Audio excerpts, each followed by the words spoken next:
Salut à tous, bienvenue dans le live numéro 15 sur le compte Twitch We Are Thunder FR. On n'a même pas commencé, Constant, que ton image n'est pas réglée, c'est incroyable.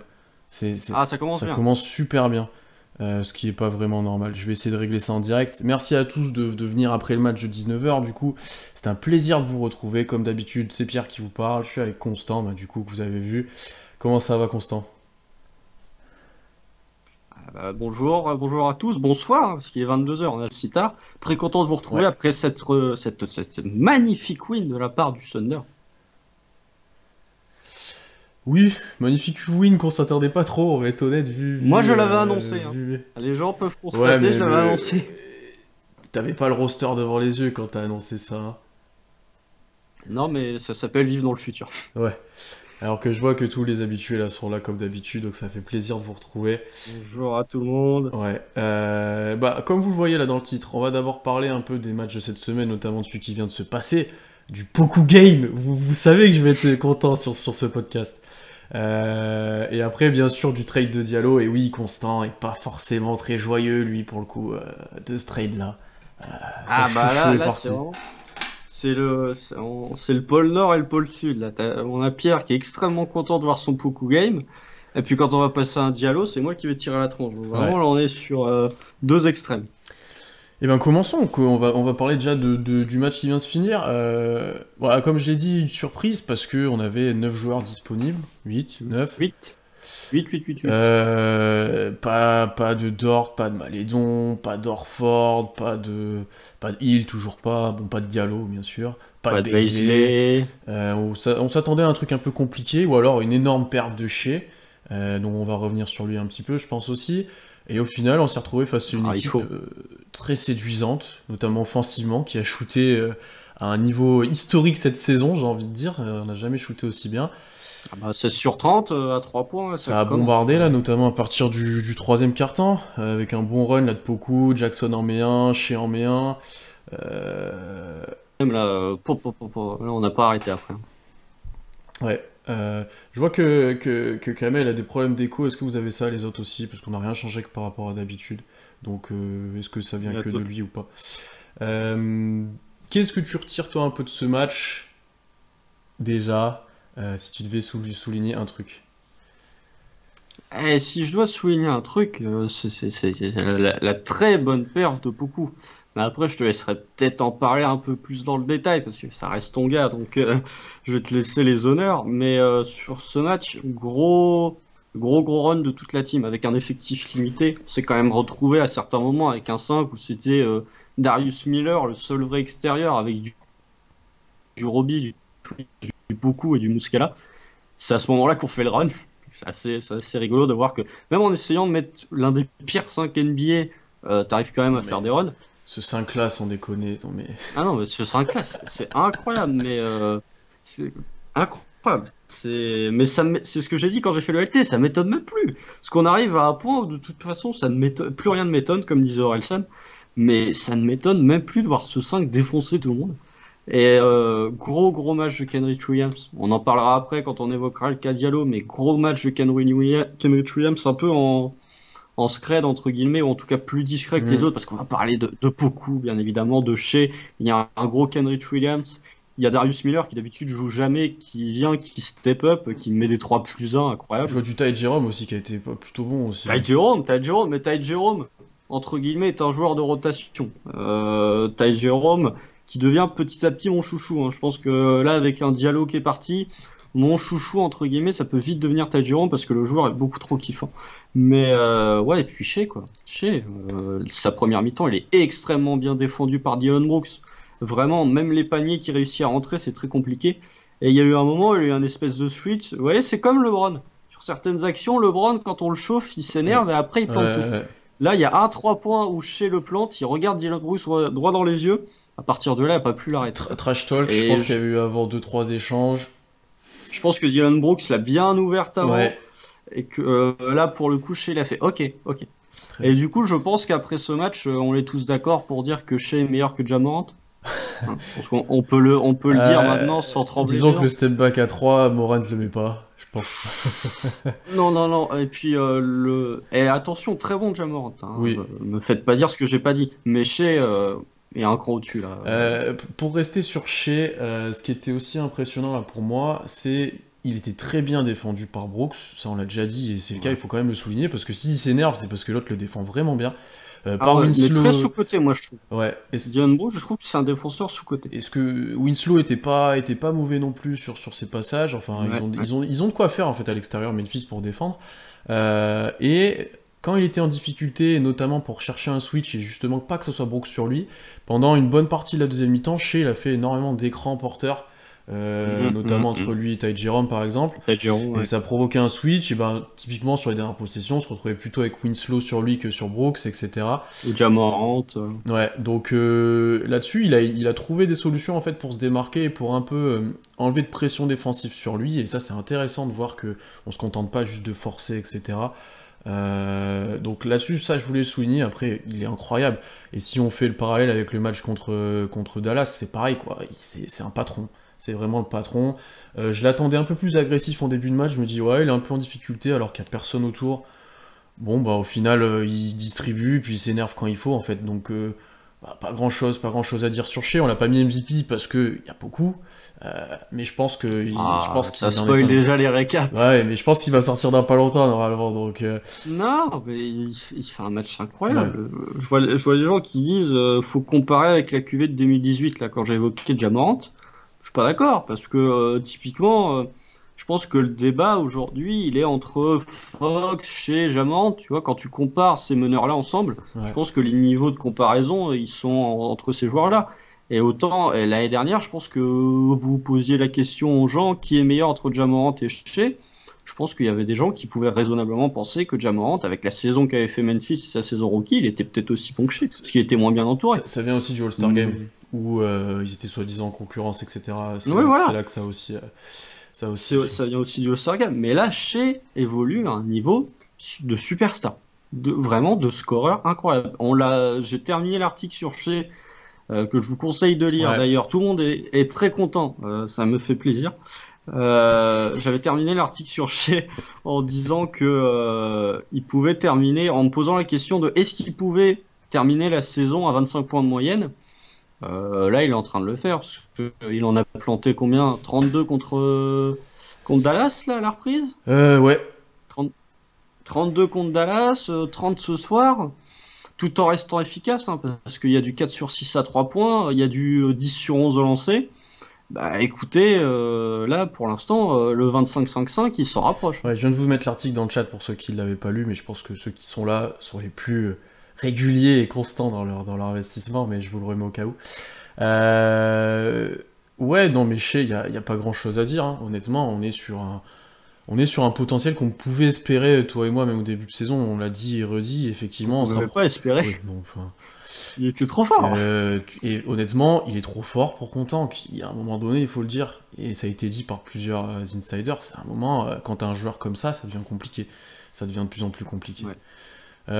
J'aimerais souligner aussi, moi, un peu l'impact collectif, parce que il faut donner un peu de crédit à Mark Daigneault, parce qu'à un moment, quand tu Totalement. joues avec les joueurs qui étaient sur le terrain, que tu arrives à produire offensivement, défensivement c'est fort parce que ça step up dans le quatrième quart-temps quand on a besoin, alors que on était en grande difficulté à On l'intérieur. défend pas très bien pendant Ouais, les 3 à premiers. l'intérieur c'était terrible. Enfin, honnêtement, Memphis joue sur Valanciunas beaucoup plus sur le début de match. Il n'y a pas que 10 points d'écart. Enfin, il y a un beaucoup plus gros écart, quoi.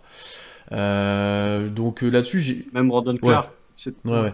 Donc souligner aussi le travail qui a été fait pour remettre d'aplomb défensivement à la fin. Pour trouver des solutions collectives. Enfin, tout le monde arrive à s'exprimer. Darius Miller joue jamais. Il arrive, il te met une action à 4 points qui est vraiment décisive parce qu'elle fait revenir le Thunder pas loin. Il te met un 3 points qui refait un écart derrière aussi. À 2, ouais. Tout le monde arrive, quoi. Tout le monde y arrive. Ty Jerome qui était pas dans la rotation au début, qui était un peu blessé. Là, il joue meneur titulaire. Il est super à l'aise. Très intéressant là-dessus. Je te rejoins. Je pense que ça sera notre chouchou à tous les deux. Moi, j'aime déjà bien ce type de joueur de base. Et là, quand il joue comme ça et qu'il peut s'exprimer, c'est vraiment intéressant en fait, parce qu'il fait tout sur le terrain, quoi. Des vrais meneurs comme ça, moi j'adore ce genre de joueur là pour le coup. En fait, il nous fait une Virginia. sa première année à Virginia, bah, c'est l'année où ils se font éliminer par le 16e là, à la March Madness, qui était historique. Deuxième année, ils sont champions. Bah, année rookie en NBA compliquée, puis deuxième année, il est en train de prouver que il est très bon. On en parlera après quand on évoquera le cas Amidou Diallo. En live, on avait dit comment tu fais pour répartir tes minutes entre Shea, Malédon, Diallo, Ty Jerome et Dort. Bah, je pense que en partie le choix de trader Diallo, il peut se faire parce que Sam Presti a vu que Ty Jerome était largement capable d'avoir sa place dans une rotation. Ouais. Mais ça, c'est un autre débat. Mais toujours est-il que sur ce match, Ty Jerome, même défensivement, hein, c'est pas le meilleur défenseur de la planète, mais il se bat. Hein. Et au rebond aussi, il prend il des se bat. rebonds, il est bien placé, il a un bon QI basket, ça lui permet de compenser pas mal de choses. La passe laser là qu'il envoie à Moses Brown dans le premier quart, là. Magnifique aussi. Après, il aura toujours, je pense, la qualité de ses défauts, enfin les défauts de ses qualités plutôt, où il tente tellement des choses compliquées parfois, les Eurostep, les passes laser, des fois qu'il va avoir un petit peu de déchets. Et je pense que si on se projette très loin, ça peut être un genre de rotation, mais en playoff, ça sera un peu plus dur pour lui parce qu'il sera ciblé défensivement. Mais au point où on en est, et sur le futur, c'est parfait d'avoir un joueur comme ça pour mettre en valeur tes futurs prospects, etc. C'est idéal. Et, Oui, mais tu sais, ça peut être ce 8e, 9e joueur de rotation dans une équipe qui joue, tu vois, qui joue 10 minutes, qui va te mettre 2-3 tirs, 2 ou 3 bonnes passes et qui peut être important. Tu vois, vraiment dans le futur, moi je pense que des joueurs intelligents comme ça, bah, c'est très sympa. Ouais. Et puis des vrais meneurs, quoi. C'est un vrai meneur. je vois que ça parle de Moses Brown dans le chat, on en parlera un petit peu plus tard, je pense. Ah! Parce qu'il y a de quoi dire. Là, en vrai, il y a vraiment de quoi dire. Mais là, c'est le moment Pokémon. C'est le moment Poku. Parce que il y a un moment, sur les 3 derniers matchs, il en fait 2 plutôt très bons. Surtout celui d'aujourd'hui, où il est en plus de 20-10, il bat le record. Plus jeune joueur du Thunder de l'histoire à passer les 20 points. Ouais, alors, si on compte pas Seattle, hein, parce que Ouais. sinon, il y a un certain Kevin qui a fait ça plus tôt. Mais là, en fait, il y a les flashs qu'on voit depuis le début de saison qui deviennent un peu plus que des flashs, c'est-à-dire des flashs plus réguliers. Alors, il est aidé parce qu'il a un gros temps de jeu, parce qu'il a des responsabilités qu'il n'avait pas avant, par la blessure de Beasley par exemple. Le fait de jouer avec les titulaires sur le premier match, je trouvais que ça l'avait aidé. Bon, là aujourd'hui, c'est pas le cas parce qu'il n'y avait pas trop de titulaires sur le terrain en fait. Mais il est en pleine confiance. Là, quand il met son premier tir, je pense que typiquement aujourd'hui ça l'a débloqué et après derrière il pouvait envoyer serein quoi. Quelques moves intéressants, le up and under là est vraiment intéressant là pour un joueur de sa taille. Et moi celui qui m'a le plus impressionné, je t'en ai parlé un peu en off, c'est quand il joue le pick and roll, balle en main, il laisse le joueur dans son dos, il va provoquer la faute avec une feinte, typiquement ce que nous a fait Emmanuel Quickley lors du dernier match tout le temps. Sans le tear drop, mais avec la faute, en gros. Ça, pour un joueur de sa taille et pour un joueur de comment il est, c'est très intéressant. D'ailleurs, le fait qu'il obtienne des fautes même maintenant, c'est de plus en plus intéressant parce que ça veut dire qu'il commence de s'adapter à la vitesse, qu'il commence de un petit peu moins subir le contact. Alors, il y a des fois où il se fait défoncer. Mais là-dessus, là, je vous le dis, Constant va dire off, je commence de comprendre pourquoi tu te hype sur Poku. Je vous le dis. Ah ouais, non, mais alors là, pour le coup, là c'est le match où je vois effectivement pourquoi j'attends confirmation, hein, parce qu'on n'oublie pas, le match contre Dallas, il est excellent. Le match contre New York hier, il met rien dedans. Hein, donc voilà. Mais là, pour le coup, sur ce match, ouais. Je vois le potentiel, je vois pourquoi. Il n'y a pas que toi, hein, je vois pourquoi vous êtes tous hypés sur beaucoup. Ouais, Après, j'ai vu le match de Quickly hier aussi, hein, donc je me dis que bon. Ouais, après, il y a de la hype, mais ça va vite dans les deux sens pour beaucoup. Et c'est normal parce que c'est très tôt dans son process. C'est un joueur là, il peut faire 0 sur 9 demain et en mettre 20 aujourd'hui. Donc c'est normal que ça aille dans les deux sens. Il faut être patient. C'est le mot. Donc, alors, par contre, regardez la façon dont Poku tire ses lancers francs. Je trouve ça très très drôle. Il fait sur la pointe des pieds. Vraiment, il tire ses lancers francs de manière bizarre au niveau de ses jambes, je trouve. Je trouve ça plutôt rigolo, vraiment.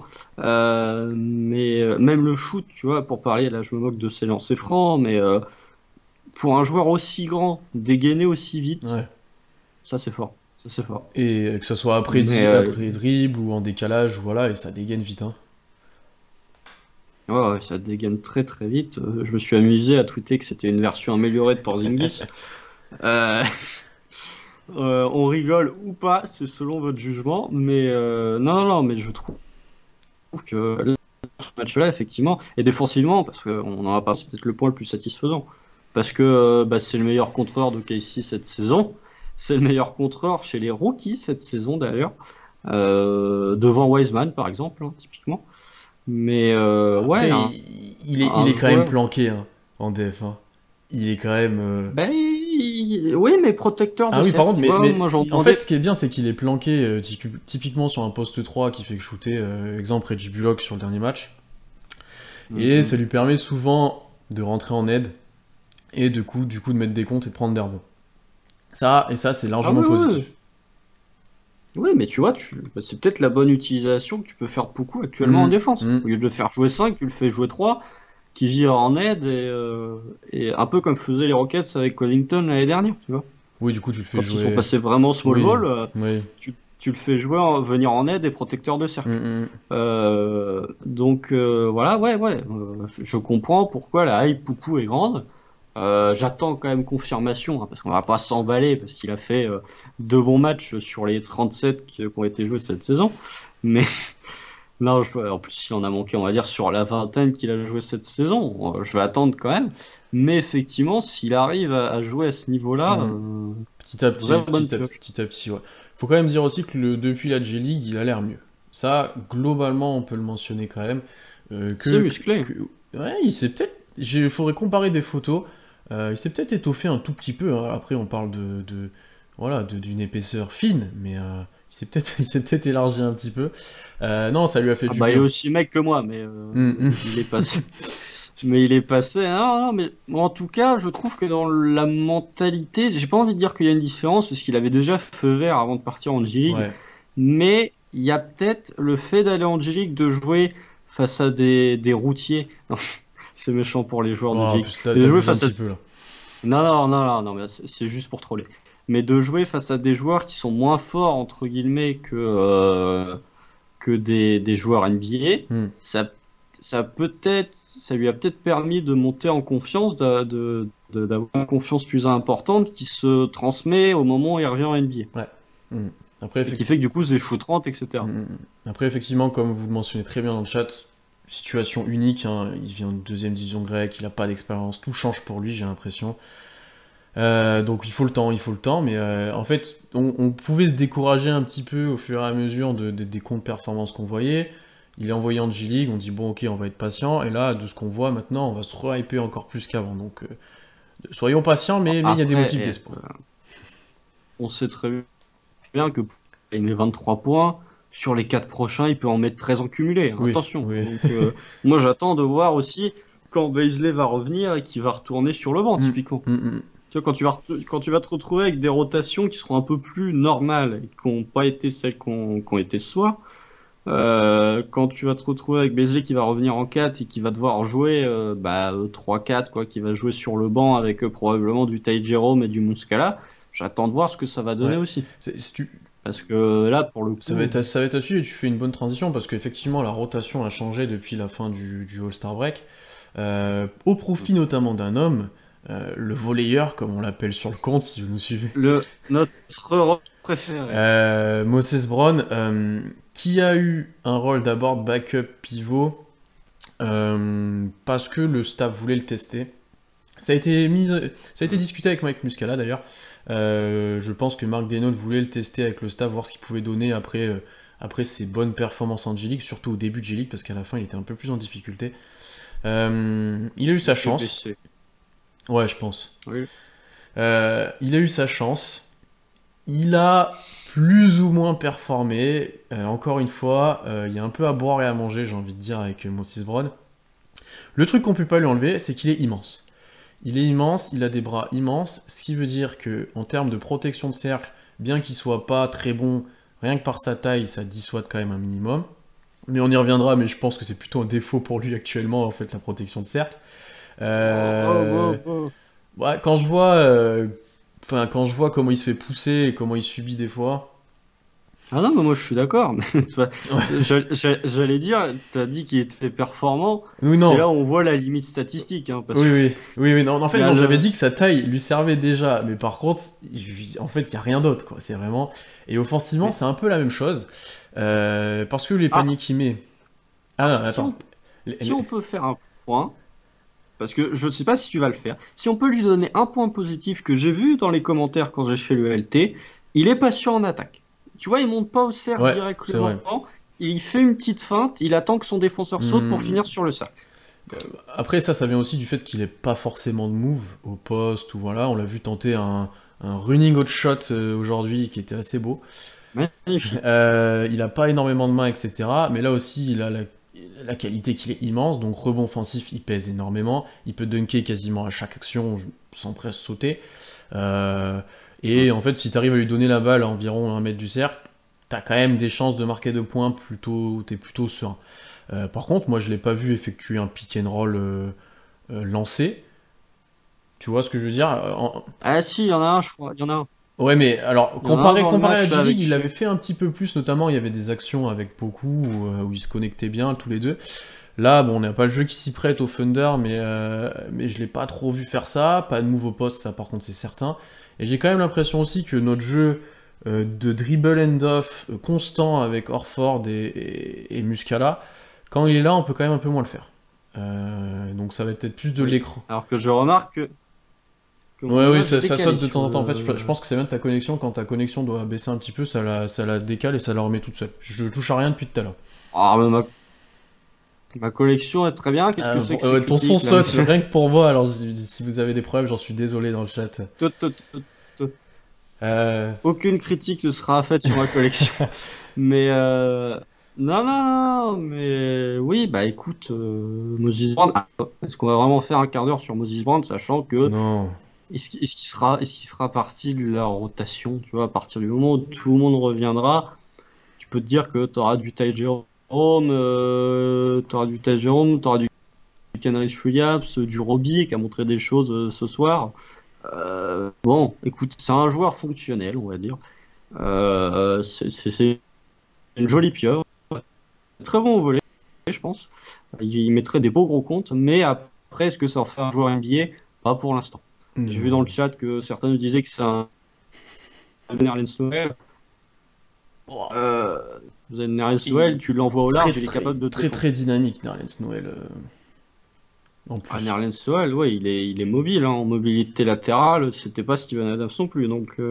Je suis comme toi, je crois pas trop en Brown en NBA. Il y a trop de limites basket et de latéralité, par exemple. Enfin, il peut pas défendre un joueur au large. Je vois qu'il pourrait finir en Euroleague. Oui, parce qu'il n'y a pas de 3 secondes dans la raquette, il camperait, mais il faut être intelligent en Euroleague pour le coup. Là, ça joue d'une autre manière, c'est un autre basket. Ça serait intéressant à voir par contre. Donc, ouais, on va pas Il n'y a pas de goaltending ouais, non c'est plus. ça.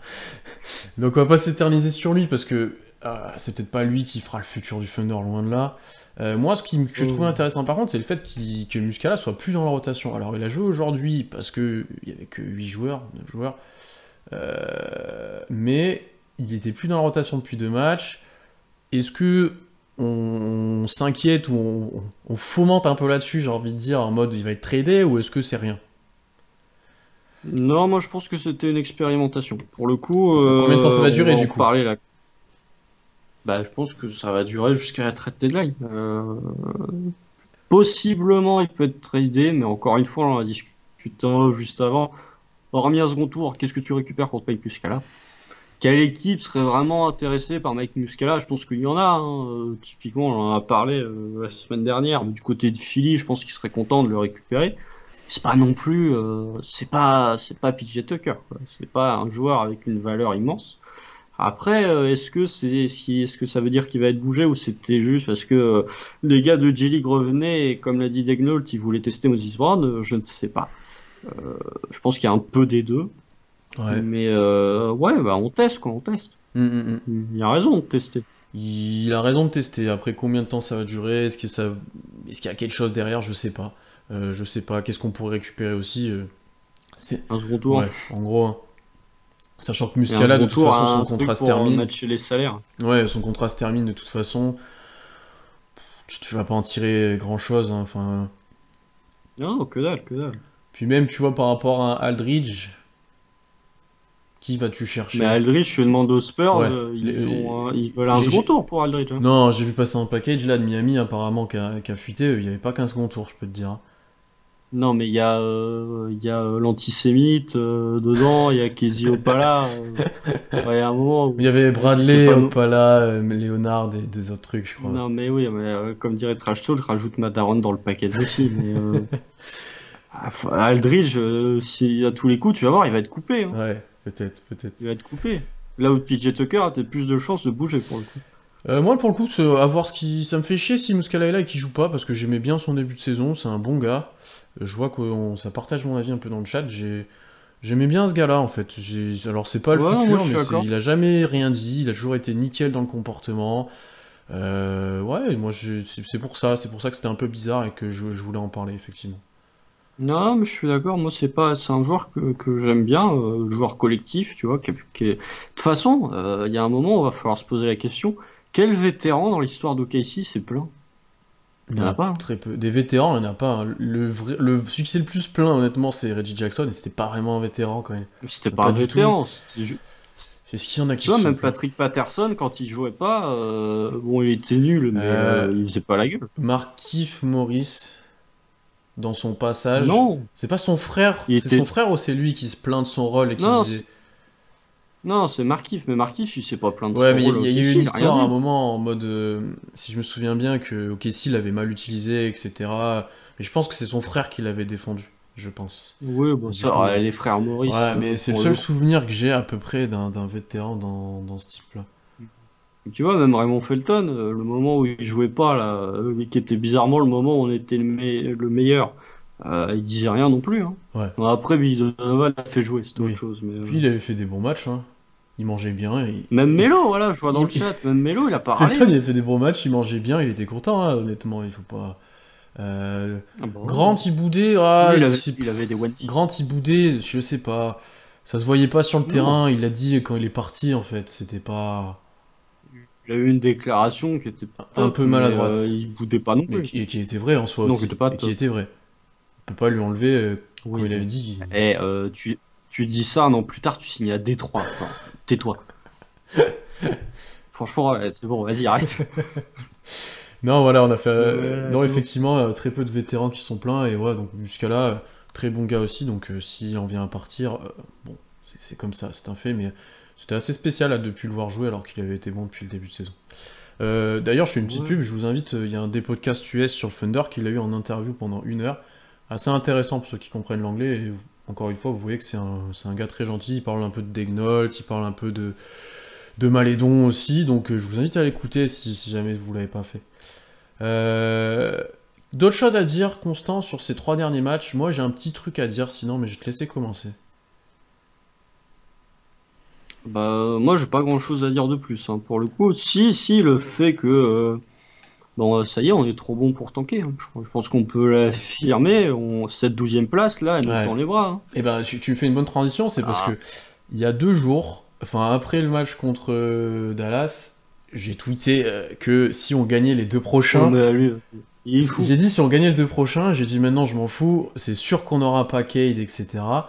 Autant essayer d'aller chercher Attends, le play-in. J'ai dit, franchement, on gagne les 2 prochains, moi je veux qu'on aille chercher le play-in. Pourquoi j'ai dit ça? J'ai dit ça parce que on gagne tout le temps des matchs, on gagne tout le temps des matchs, on est trop fort par rapport à d'autres équipes qui sont vraiment nulles. Minnesota, c'est pas bon. Houston, c'est même plus un temps qu'ils ont sorti, c'est incroyable. Tous les joueurs sont blessés, tous les joueurs vont être tradés, enfin, incroyable. Détroit sont plus nuls que nous.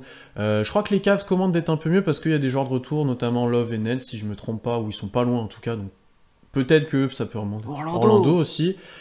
En fait, il y a Orlando. trop d'équipes qui sont moyennes et qu'on peut largement taper. On était devant les Pélicans et peut-être qu'on est repassé devant avec la victoire de ce soir. Avec la win, ouais. Donc, voilà, encore une équipe, voilà.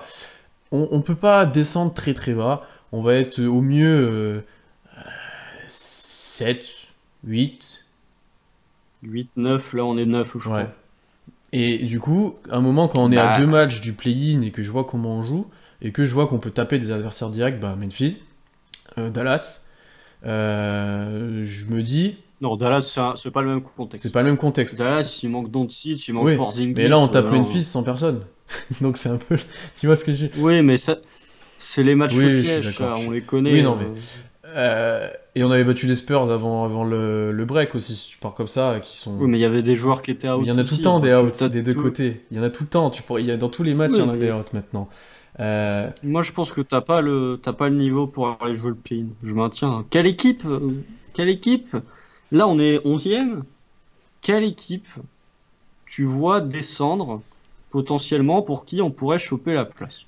Memphis, parce qu'il joue 40 matchs en 38 jours. Peut-être. Memphis, c'est solide. C'est peut-être ça qui... Même si là, ils ont fait n'importe quoi. Quand j'ai dit ça, j'ai pas calculé ça en mode sur qui on va passer devant. J'ai calculé ça en mode... Il faut qu'on essaye de le jouer au max. Bon, c'est déjà ce qui se fait en fait. On essaie de gagner tous les matchs, ça se voit. Mais ça doit être un objectif maintenant. Honnêtement, Memphis, on peut les prendre. Hein. Ils sont au même nombre de victoires que nous. Ils ont juste 4 matchs de moins que nous. Donc ça fait 2 matchs d'écart. Je veux bien que tu joues le play-in. Mais jouer le play-in ne signifie pas une qualification play-off. Hein. Et quand t'es 10e, faut que tu battes 2 fois le 7e. Et le 7e, ce sera probablement soit Dallas, soit Golden State, soit San Antonio. Je suis désolé, on tape pas 2 fois ces équipes-là. Hein, donc je préfère... Tu vois, si on fait encore 8 ou 9 à la loterie, c'est souvent dans ces ranges-là où s'il y a une équipe qui monte, ça monte. Hein. C'est pas en 12-13 que ça monte, c'est le range 8.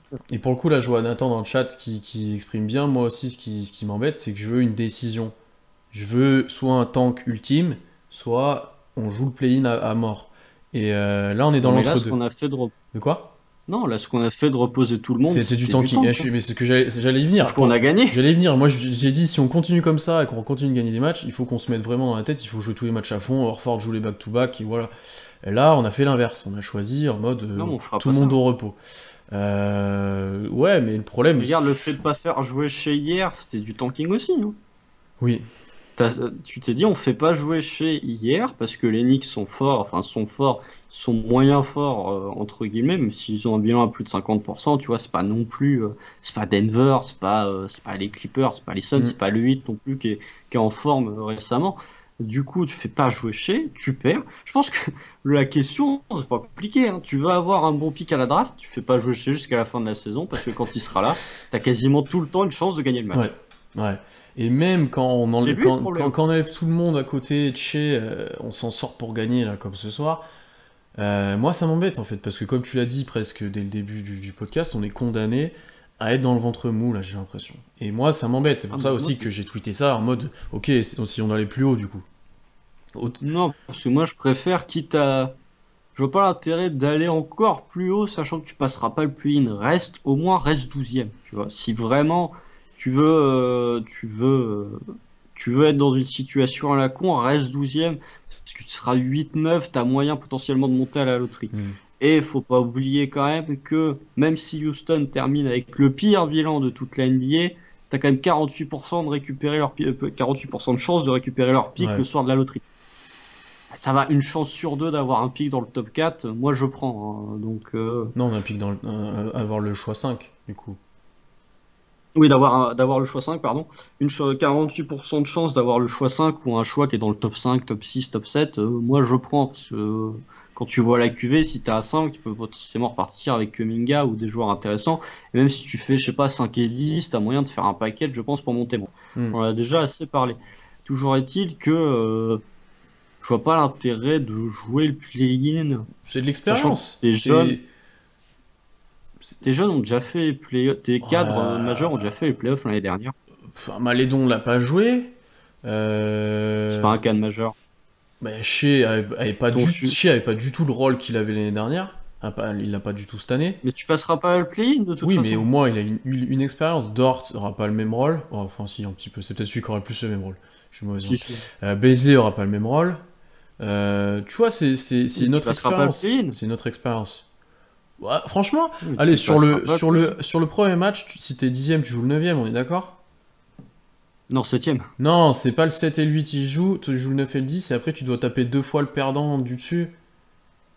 C'est pas 7-10 et 9-8 qui jouent après.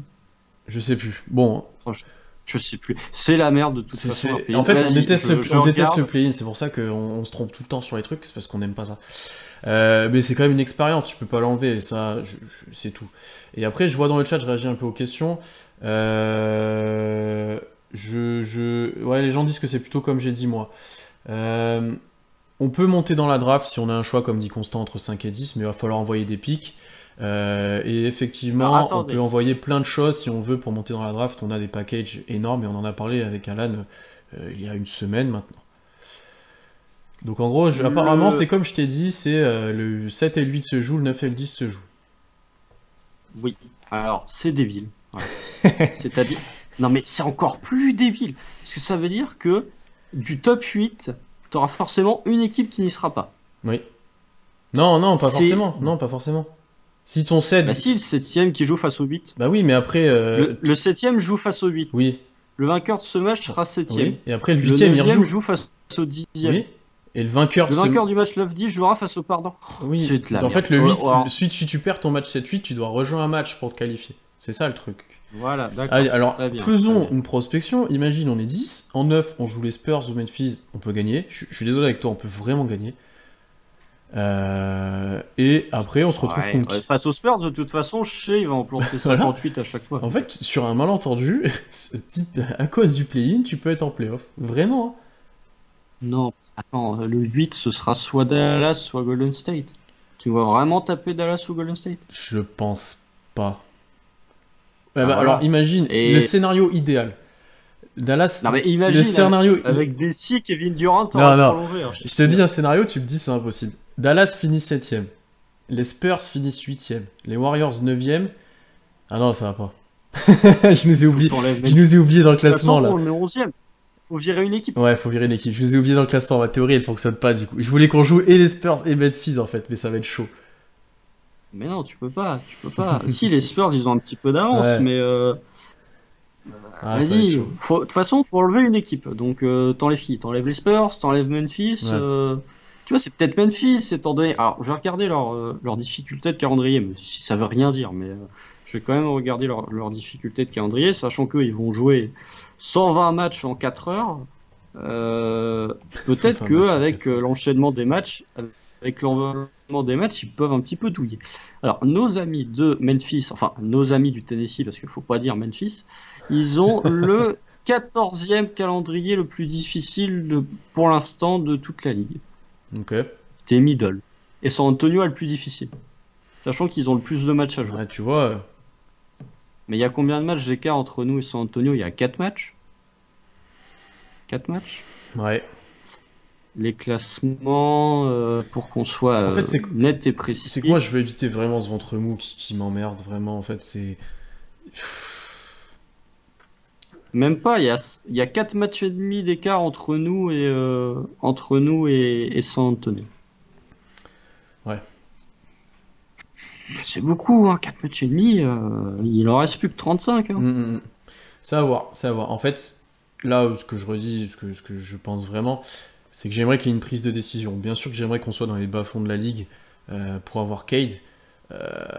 Mais il y a un moment où là, ça devient problématique Non, qu'on mais soit trop oubliez compétitif. Oui, mais de toute façon. Oubliez Cade. Au pire, si on le récupère, vous serez qu'agréablement surpris, mais si on l'a pas, ce qui est fort probable, vous serez déçu. Oubliez Bah, il y aura Cade. peut-être des gens qui sont pas Pensez- trop, qui seront pas agréablement surpris si on envoie 20 tours de draft, quoi. Tiens,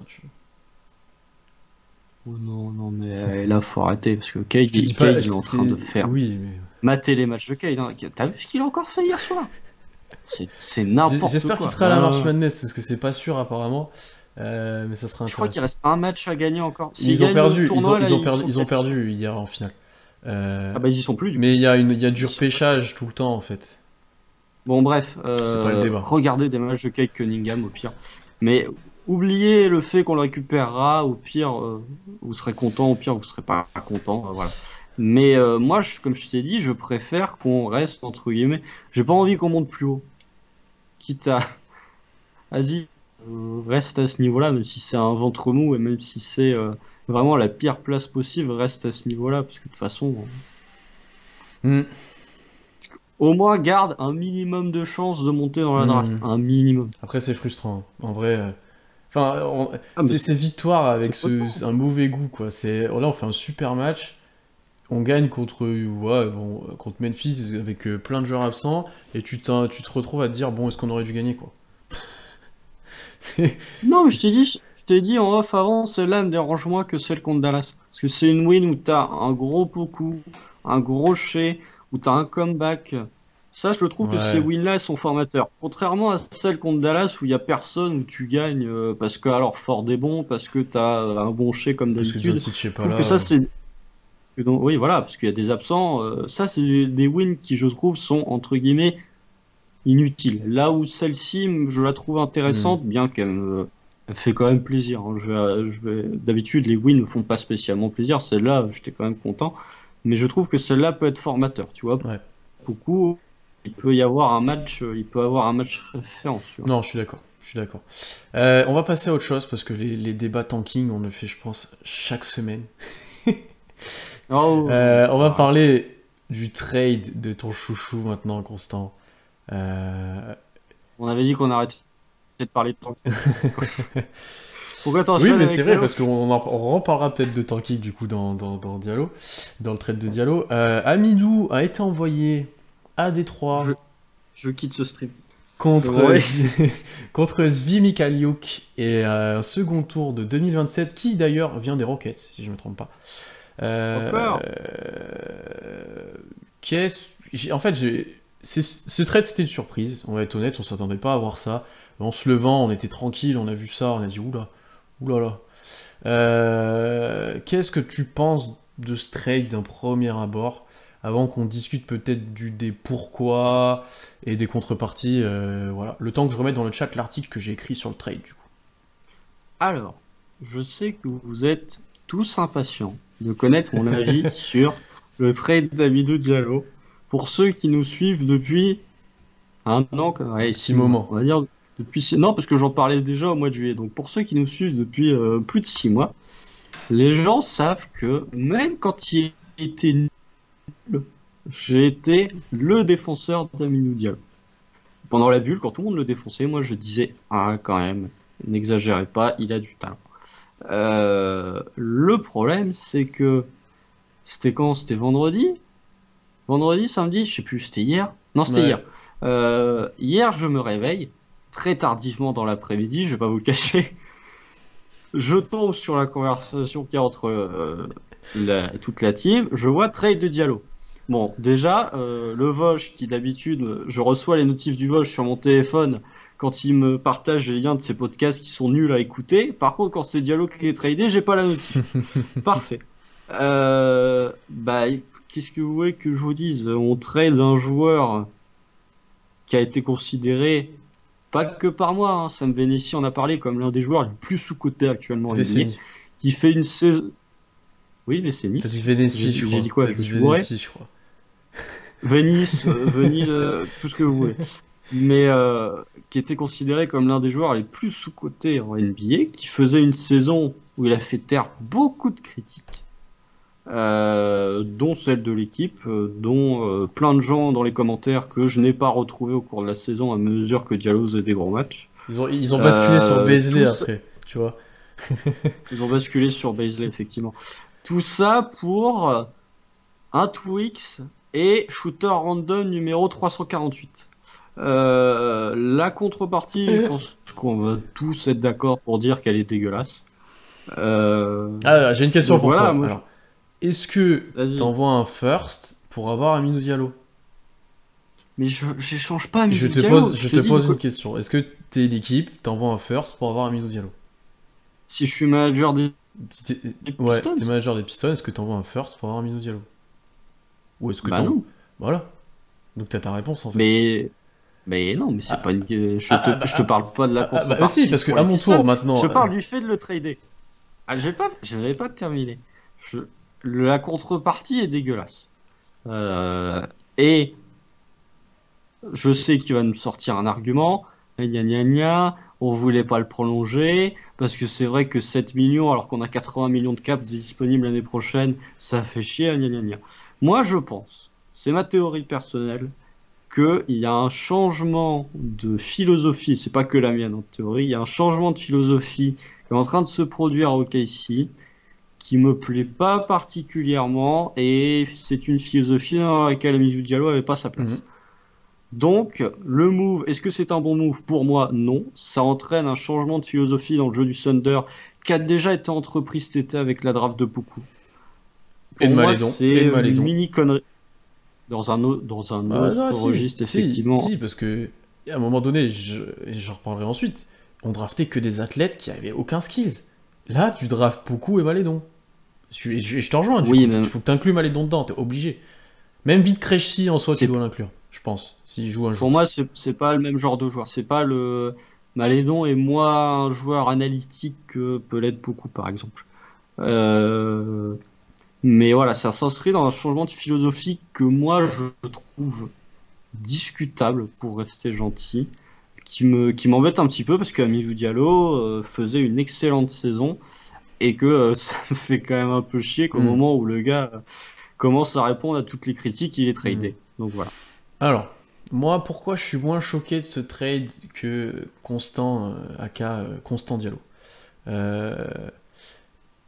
En fait, comme tu l'as dit, pour moi, si on fait ce trade-là à ce moment-là, c'est qu'on sait qu'on va pas le prolonger à la fin de la saison, donc on veut pas le perdre pour rien.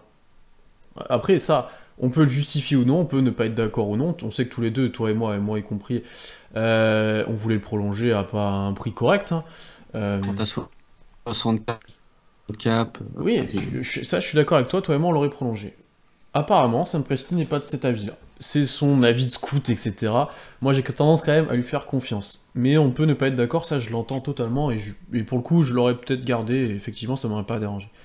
Deuxième chose... Il y a une différence entre lui faire confiance et dire oui à toutes ses décisions. Typiquement, le trade de Jeremy Grant, puisque les deux ont été envoyés dans la même équipe, celui-là aussi, il est discutable. Bon, on va pas revenir sur le trade de Jeremy Grant. C'est coupé.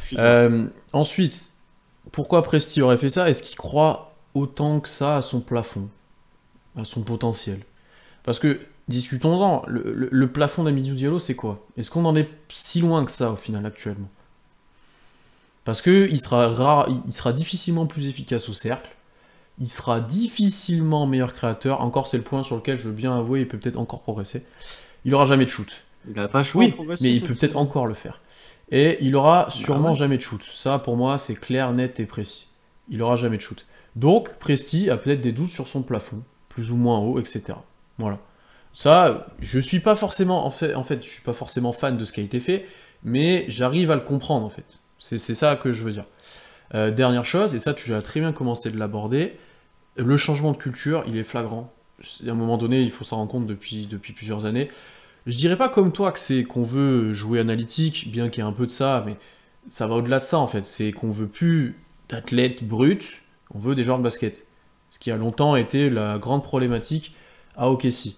Diallo, Ferguson, consort, on va pas faire une liste en entier. Regarde, je pense que la plus belle réussite de Sam Presti ces dernières années, hormis Lou Dort, c'est Jeremy Grant. Jeremy Grant, il arrive comme il l'a pas drafté. Non, mais il l'a transféré au moment où le mec était à Philly, où il avait pas de shoot, et petit à petit, à force de lui donner du temps et de la confiance, regarde le joueur qui est devenu Jeremy Grant. On a vu qu'en accumulant ce genre de joueurs, on n'arrivait pas loin. Ferguson, c'est pas un athlète quand il est drafté, je suis pas d'accord. C'est un gars qui monte sur tout le monde. C'est un joueur mais brut. Quand il est drafté, c'est un shooter aussi. Non. Il est pas quoi? Je pense pas. Je pense pas. Alors ce sera vérifié, mais je pense pas. Première chose qui se dégageait aussi, même de la draft de Bazley, c'est que c'était censé être un joueur, ça a confirmé ou non, intelligent sur le terrain. Et moi, c'est plutôt ça que je dégage de la dernière draft aussi. Beaucoup Malédon, des joueurs qui sont censés avoir un très haut QI basket, capables de tout faire, capables de tirer surtout. Parce que ça, en vrai, les gars, je sais qu'on aime bien les joueurs athlétiques, machin, mais à Oklahoma, on hantise des joueurs qui tirent pas. On a joué pendant je ne sais combien de saisons avec 3 non-shooters dans le 5, et on sait très bien que ça nous a coûté parfois assez cher.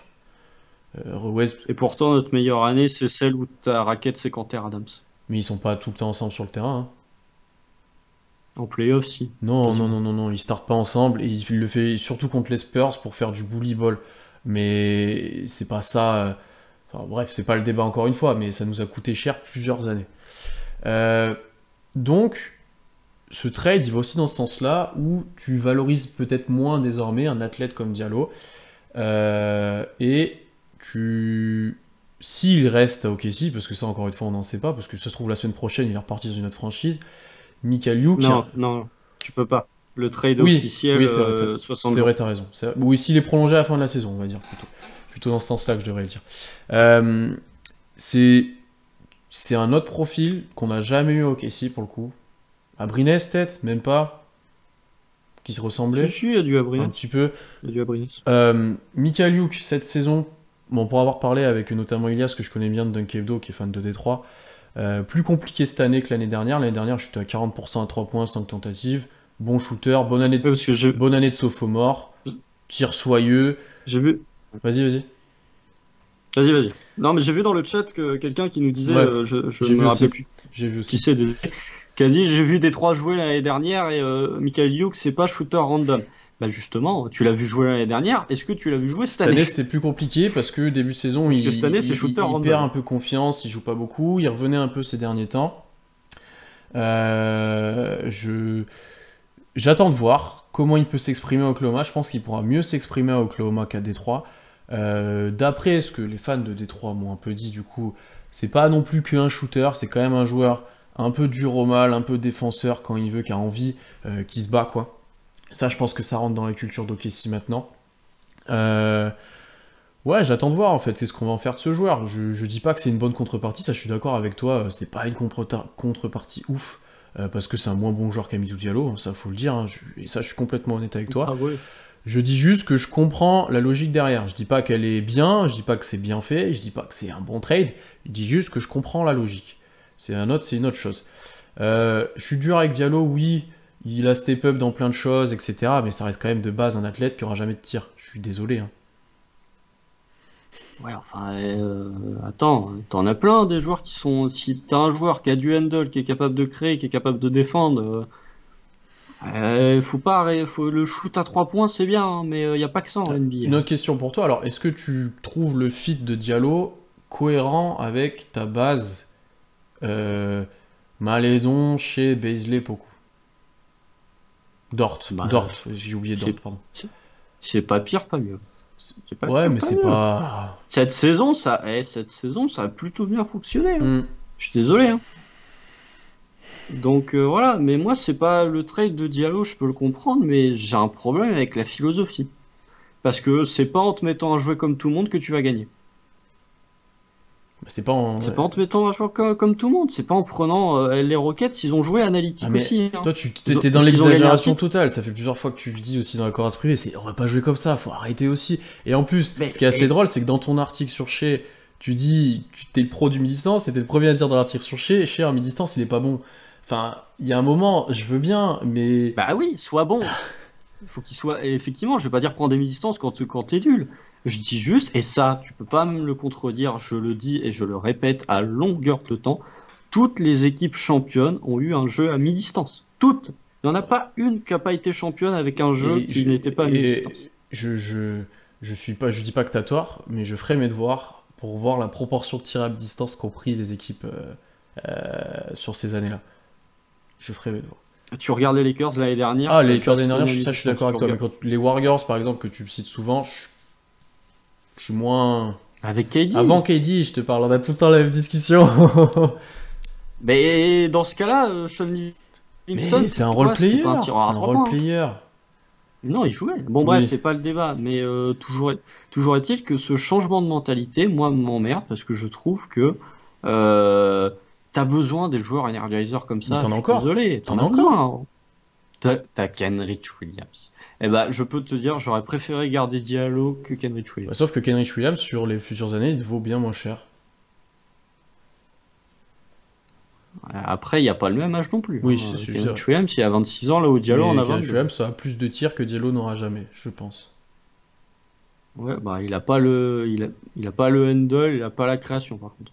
Oh, il commence de se créer ses tirs. À voir pour la suite, mais... Et après, j'ai vu passer dans le chat, c'est un truc qui est intéressant, que c'est un message pour Ty Jerome. Peut-être, Bah, c'est ce que j'ai dit Ouais. au début. Hein. Ouais, bah, c'est un message pour Ty Jerome, effectivement, mais ça veut dire que Presti compte Ty Jerome dans ses vrais gros projets pour le futur. Bon, en backup. Pour moi, de toute façon, il devra faire un choix entre Malédon et Ty Jerome, parce que tu peux pas, dans le futur, si tu veux vraiment aller loin, pour moi, Malédon, sa place, elle est sur un banc. Mais Ouais. Ou en quatrième ou cinquième option dans le 5 quoi. ouais, mais t'en fais pas ton meneur starter. T'as besoin t'as tellement de meneurs élites en NBA aujourd'hui. Non, Pour mais moi, t'es obligé sauf d'avoir si t'as un. un 2-3 élite à côté, bah, genre Shea, s'il continue d'être élite, tu vois ce que je veux dire? Ouais, mais dans ce cas-là, tu vires d'or, tu Oui, oui, vois. je vois ce que. Non, mais oui, je suis Si d'accord t'as avec un, toi, oui, il y a une problématique à moi. si Ouais, t'as un ouais, 2-3 élites, t'arrives dans. Je préfère enlever oui. Malédon du 5 que Non, non, mais Dort. Hein. là-dessus, on est Euh, d'accord là-dessus. C'est que j'essaie de projeter, donc, voilà. est-ce que ça veut dire que Ty Jerome est dans les plans? Peut-être. Mais pour moi, c'est un changement de philosophie que je peux comprendre, mais qui pour moi est quand même assez discutable. Mais après, on n'est pas au bout de nos Hmm. surprises. Hein. Je pense qu'à la trade deadline, ça va bouger. Hein. Peut-être qu'il laisse de la place aussi pour Romeo Langford. Hein. On n'en a pas parlé. Peut-être que le trade de Oui, c'est Diallo, peut-être. ça prépare. C'est parce qu'il y a un trade de Georgie qui Ouais, se trame et que tu vas un autre récupérer joueur. un arrière. On ne sait pas. Typiquement, le trade de Schroeder, quand on l'a jugé, on était à gna gna gna gna gna, et puis au final, quand on a vu le package dans son Ouais, intégralité, on était c'était autre content. chose. Donc, attendons de Hmm. voir. Je Attendons de suis voir. d'accord avec toi là-dessus. Mais Euh, il y a quand même un changement de mentalité qui est assez, et de philosophie de jeu qui est quand même assez et évident. qui. Ça, c'est sûr. C'est évident. Moi, me déplaît un peu moins que toi. Enfin, voilà, les gens savent s'ils nous suivent régulièrement. Je suis beaucoup plus tourné vers le shoot que toi. Parce que j'ai été traumatisé. Encore une fois. Non, mais ça me choque moins de drafter des shooters et enfin, de prendre des shooters que des joueurs qui sont toujours assez difficiles de construire autour. Parce que Diallo, si tu lui donnes pas la balle comme cette année, tu perds, euh, tu perds l'intérêt, tu vois ce que je veux dire? Oui, mais moi, et j'ai pas dit qu'il fallait drafter que des non-shooters. Ne faites pas dire ce que j'ai pas dit. Je dis juste que une équipe championne, c'est un mix entre les deux. Est-ce que. Eh Et ben, qu'avoir que des joueurs qui sont capables de planter en spot-up, ça te sert à rien si t'as pas de créateur à t'as une côté. question intéressante, Constant. Tu parles de joueurs à mi-distance, mais dans les joueurs qu'on a laissé partir, il y avait ce profil de joueur. C'est une question. Dans Non, les joueurs qu'on a oui, laissé et je te parle partir, pas des anciens. Chris Paul, oui, d'accord, mais. en même temps, on a laissé partir qui cette année à part Diallo? Oui, mais. Malédon, shoot à Mhm. mi-distance. Alors Force, shoot à mi-distance, Chez shoot à un mi-distance. petit peu. Shea, il est pas Euh, efficace, mais c'est un. L'année dernière, il shootait à Kenrich mi-distance. Williams, un petit peu, quand même. Un petit peu de Kenrich Ouais. Williams, Ty Jerome, je pense, c'est effectivement. capable, mais on l'a peut-être moins vu. Mais je pense qu'il peut. Parce que c'est le système Ouais, aussi c'est qui le fait système que, qui fait, c'est sûr. tu vois, pour répondre à ta question, on n'a pas laissé de joueurs qui tiraient à mi-distance, mais ça change rien au fait que, pour moi, tu en as besoin. Hmm. Et que c'est toujours un truc en playoff, quand l'accès au cercle est bouché et que ça défend bien la ligne à 3 points, eh ben, un petit distance, il te fait du bien. Beaucoup peut Euh, aussi, oui, d'ailleurs. Donc le site, ouais. Beaucoup peut aussi. Mais je pense que le système en plus prôné par Degnault fait que t'as pour laisser. Je sais que c'est pas efficace, il en prend un par match. Tu vois, peut-être que s'il en prenait un peu plus, il serait peut-être un peu plus efficace. Là, il en prend un par match. Donc, Ouais, mais il n'y a pas tant que ça, les opportunités. Ouais, mais encore une fois, c'est le système qui veut ça, quoi. bah Mais oui, c'est le système. ouais, il a pas tant d'opportunités que ça. Souvent, c'est un drive ou un blow-by. Ouais, effectivement, effectivement. Bah, tu vois, ça serait bien de le voir au play-in, voir si ce système bien marche. Je t'embête là-dessus. Non, mais encore une fois, je te rejoins sur un truc, c'est que la compensation pour Diallo, ça fait pas rêver. On attend de voir ce que vaut Michael Youk, et c'est sûr. Mais ouais, le trade est compréhensible, c'est juste ça. Mais bon, c'est bizarre, c'est bizarre. Et encore une fois, je suis d'accord avec toi. Il y a un truc qui se trame derrière, ça va pas rester là, tu vois. Je pense que ça va bouger. Ouais. Je pense que ça va bouger. Je pense que George Hill est déjà en train de regarder les Airbnb. Euh, donc, je pense que Muscala peut partir aussi. Qui sont les intouchables? C'est pas compliqué. Je pense Chez qu'au lieu de tourner autour du pot, qui sont les intouchables? Chez Dort, beaucoup. Malédon. Et encore. Ouais, si. Actuellement, à la trade deadline, vu qu'il n'y a pas de grosse offre, oui, mais je pense qu'à la draft, tu vois, s'il y a une énorme offre qui peut se tramer, je pense que Malédon est bougeable. Hmm. Voilà, Paisley, hein, non, vous avez oublié. Vous avez remarqué qu'il y a un set dont on n'a pas Ouais. parlé. Mais tu vois, les gens nous poseront peut-être la question aussi. Paisley, si t'as beaucoup qui commencent à éclore, tu te poses des questions. Est-ce qu'on signe vie en fin de saison ou pas? Ou je pense que oui. Je pense que peut-être même avant la fin de saison d'ailleurs, non? Tu peux le faire dès maintenant? Je sais pas si t'as le droit. Ok. Je sais pas si t'as le droit. Mais ça Si c'est un second tour, il a dû être signé sur des bouts de mid-level, donc je suis pas sûr que tu puisses le prolonger Il maintenant. était signé par les Lakers sur 3 ans, je crois. Ou de base. Ça doit être avec un bout de mid-level parce que c'est un second tour, donc c'est l'année où LeBron est drafté en plus. Enfin, ouais, LeBron est drafté n'importe quoi. Où LeBron est signé, donc à vérifier. Ouais, parce que LeBron, quand il est drafté, c'était il y a 20 ans quasiment. Mais non, non, on peut le prolonger. Moi, je pense qu'on va attendre surtout de voir ce qu'il va donner. Ouais. Après, bon. Ça va être vite vu. Il S'il prendra commence peut-être la place de Justin Ouais, Jackson. c'est ce que j'allais dire. S'il commence déjà d'être dans la rotation, qu'il a la place de Justin Jackson par exemple, ils ont un profil un petit peu similaire. Peut-être que Svi est un peu plus rugueux et un peu moins fluide, notamment sur les drives, peut-être que Jackson.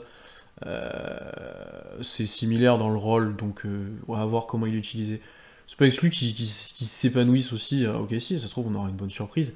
Et comme tu dis, oui, Kamel, c'était la même draft à 2 tours d'écart. Diallo était 45 et Svi 47. Donc c'est assez petit clin d'œil du destin. On a une question. À terme, avec des kilos en plus, vous voyez beaucoup quel poste? C'est ma question, ça. 4. J'ai envie de te dire, intérieur, on va dire 4-5 en défense et 3 en attaque, en gros. Ou au large en attaque. Et après, selon comment tu considères tes postes, on en a parlé avec Alan la semaine dernière, j'ai tendance à fixer le poste des gars vu qui ils défendent. Je sais pas si c'est clair. C'est un 4. Donc voilà. Mais on se dirige vers un 4. On se dirige vers un 4, effectivement.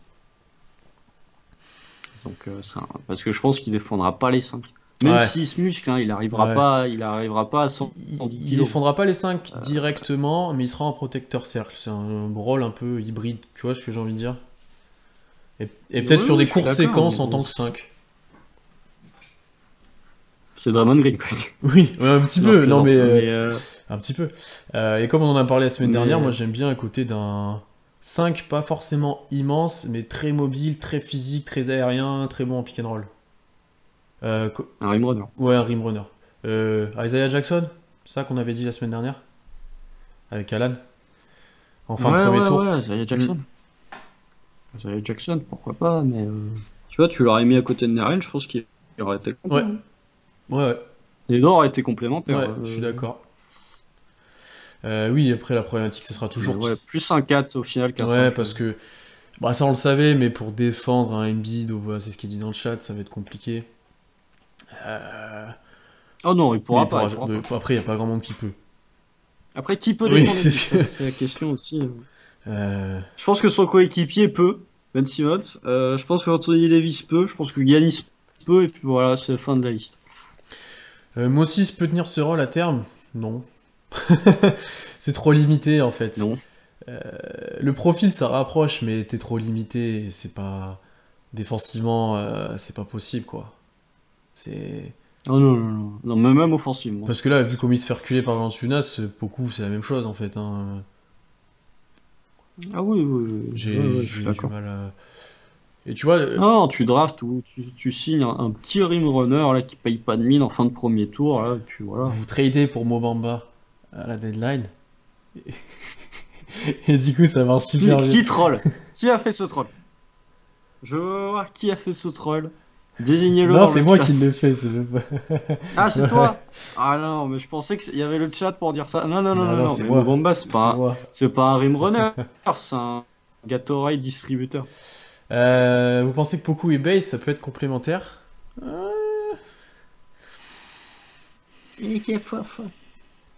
On avait espoir à un moment que Base puisse jouer Small Ball 5 en protecteur cercle. Small Ball, j'ai repris. Il joue Small Ball. Small 5 en protecteur de cercle, etc. On l'a pas vu, très peu. Et le peu qu'il a joué cette année, si je me souviens bien, on s'était fait défoncer. Et c'était par qui? Bon, alors là, Et je crois que c'était pas Nasrid. Si, c'est ça. Contre Minnesota, Nasrid nous avait défoncé sous le cercle et c'était Beasley qui jouait 5 par passage. Parce que Horford c'est devait possible, le être, premier ouais, match. Hein. Horford devait être absent et Muscala il devait être en commotion ou un truc comme ça. C'est possible, c'est possible. Ouais, bah, c'est peut-être ça. Alors, je cherchais, mais ouais, c'est peut-être le premier match contre Minnesota, effectivement, où Diallo avait montré que justement il pouvait créer. Mais Oui, le fameux attendez. match à 10 passes décisives pour Diallo. Eh ben écoutez, je sais pas s'il a des matchs à 10 passes décisives cette saison. Oh si, au moins un ou deux, non? Ouais, je crois qu'il y en a Ouais. un ou deux. Mais non, parce que Muscala a joué le premier match face à Minnesota.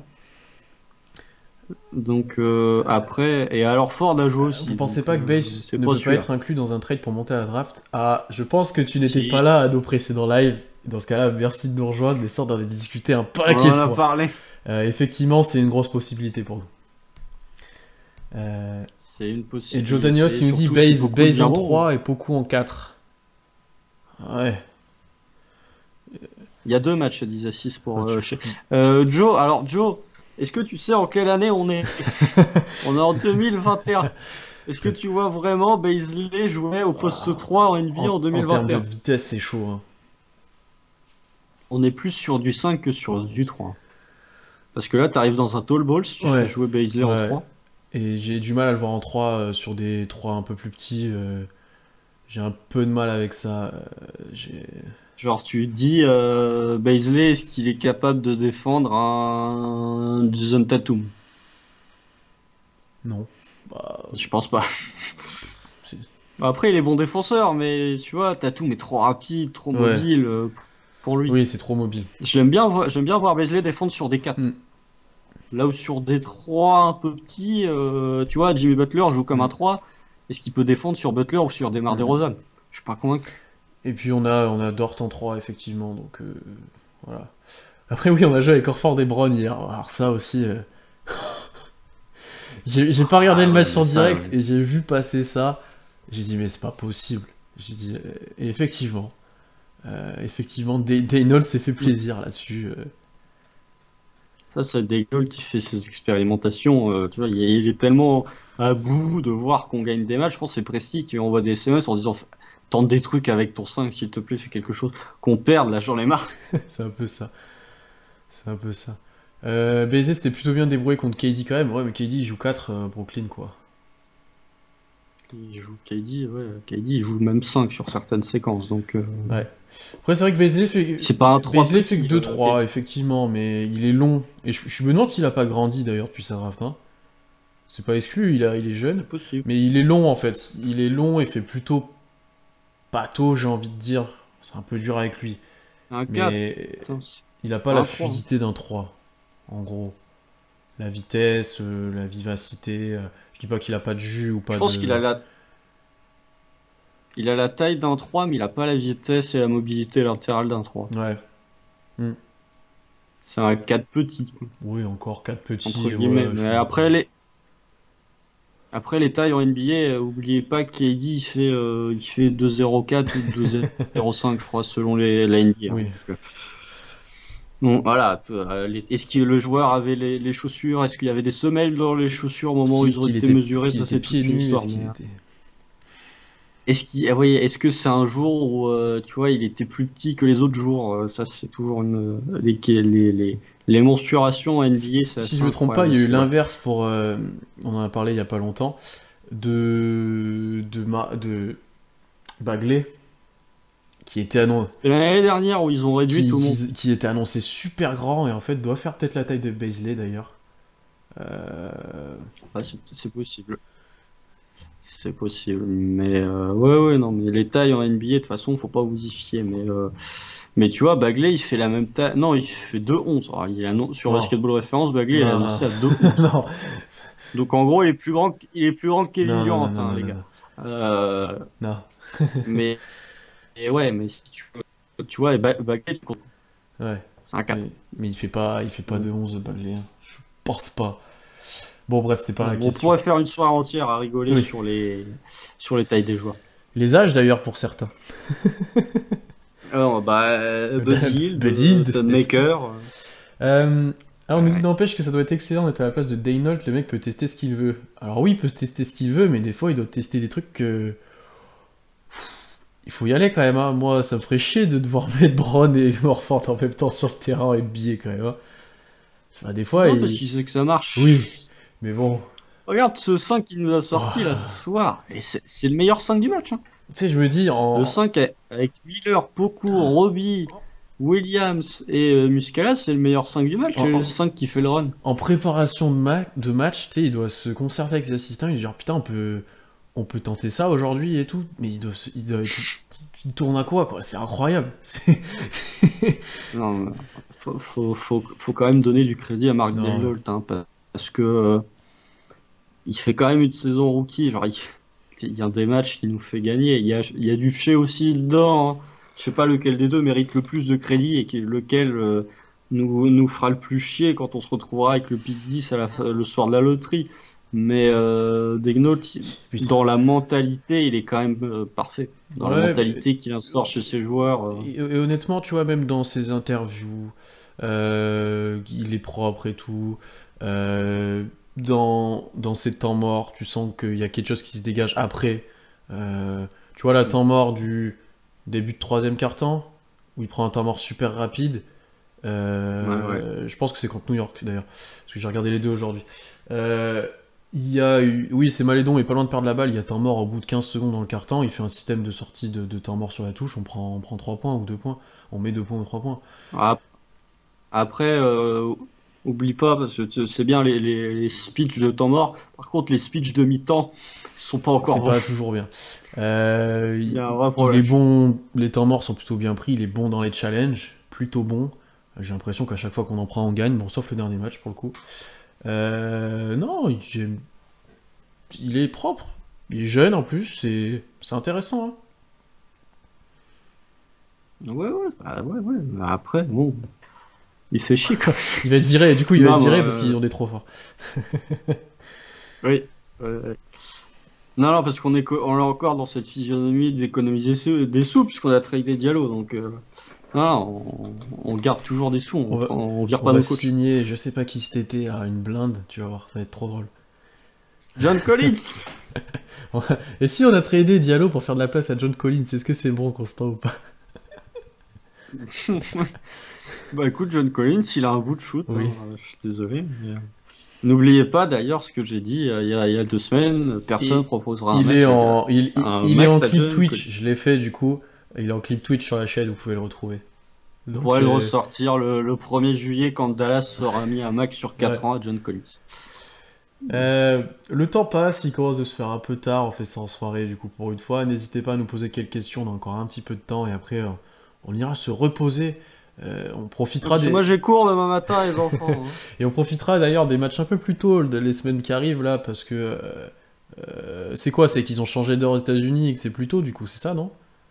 Ouais, c'est ça, nous on change d'heure dans 2 semaines et eux ils ont déjà changé d'heure. Toujours. On aurait dû faire revenir Scott Brooks à la maison, on n'aurait pas gagné un match. Ah oui. Parce que s'il y en a un qui coach... Je pense même qu'on aura un bilan négatif avec Scott. Parce que s'il y en a un qui coach mal cette année, il est bien à Washington. Et d'ailleurs, on salue les copains de Washington FR qui viennent nous sortir une grosse interview que je vous invite à aller voir aussi avec Gortat. S'il y en a un qui coach pas bien, c'est bien Scott Brooks actuellement. Lloyd Pierce aussi, hein, dans le genre. Oui. Il y avait un trio là, Lloyd Pierce, Ryan Saunders et Scott Brooks. C'est Scott Brooks qui a encore sa place des 3. Ce qui est quand même assez surprenant. Mais il a eu de la chance, il a de la chance que ces petits ajustements... Washington n'est plus une thune. Oui, et que ces petits ajustements aient marché. Matthews et Wagner. Ouais, le road trip à l'ouest là qui le sauve un peu, là où ça gagne contre les Clippers et tout. Où Russ se réveille et Bill est fort. Mais sinon, il était pas loin, je pense, de passer à la trappe. Après, j'ai la tronche de l'effectif. Vas-y, tu veux faire quoi avec ça? Bah, franchement, je sais que tu coaches pas bien, mais... Le match, si vous avez regardé Washington hier... Qui fait ça hormis toi? Personne. Ah, je suis sûr qu'il y en a. Je suis sûr qu'il y en a des fans d'OKC qui regardent encore Washington pour Westbrook. Ceux qui regardent les matchs de Washington, ceux qui s'infligent les matchs de Washington, s'il y en a dans le chat, manifestez-vous. Mais je suis sûr qu'il y en a. Je veux votre médicament. Je sais que Thomas qui est là souvent, on le regarde, mais je crois qu'il est pas là. Après avoir s'il y en a d'autres, mais. Enfin, Russ, c'est incroyable, mais t'as rien, quoi. Ah ouais, The Wash regarde aussi, Kamel là. Donc il y en a qui regardent. Mais en fait, tout le monde regarde. Tout le monde... Mais vous êtes des malades. Et Constant, alors, vous êtes pas bien. Constant est très OKC, et c'est pas qu'il n'aime pas Westbrook, mais a moins d'attachement que beaucoup sur Westbrook. Et du coup. Moi, déjà, moi, je reconnais ses défauts, ce qui est déjà une chose que la plupart des fans de KC ont du mal.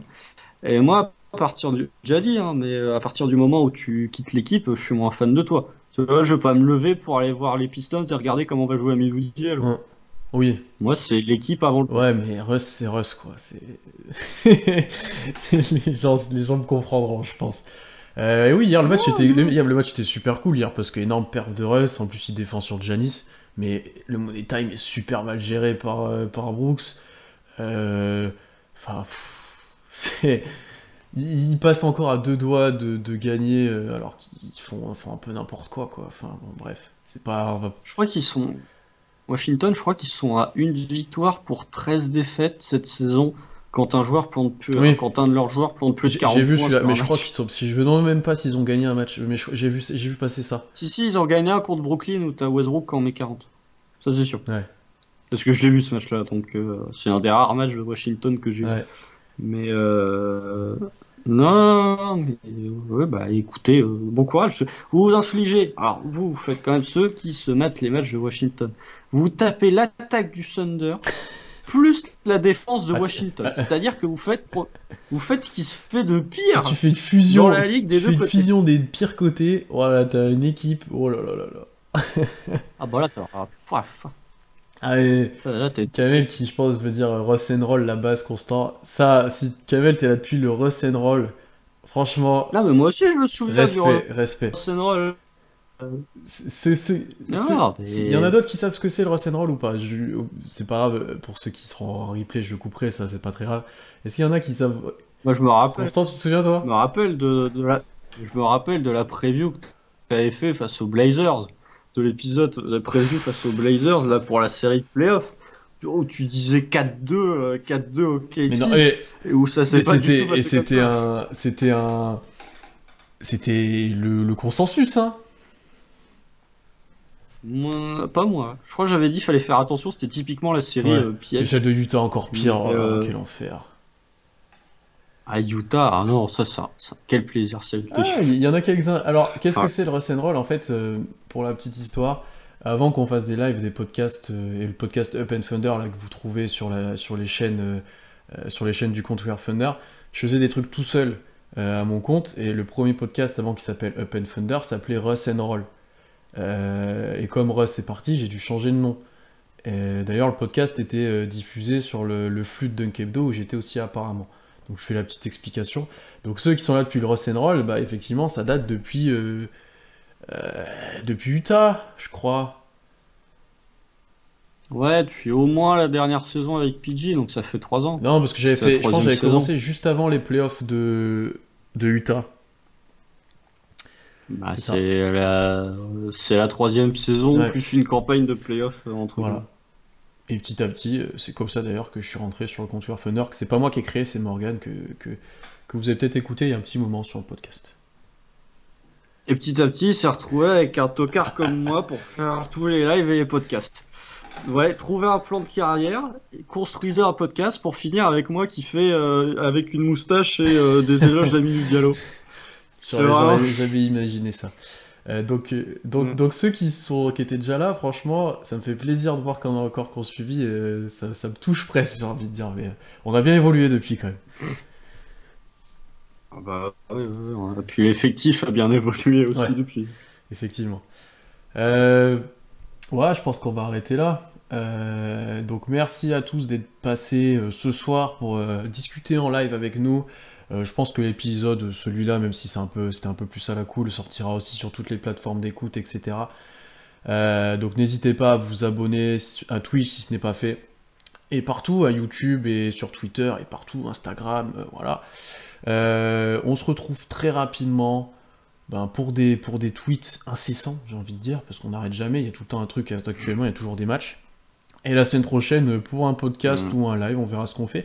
Parce que si je me trompe pas, Constant, la semaine prochaine, on a un match contre les Rockets qui est en début de soirée.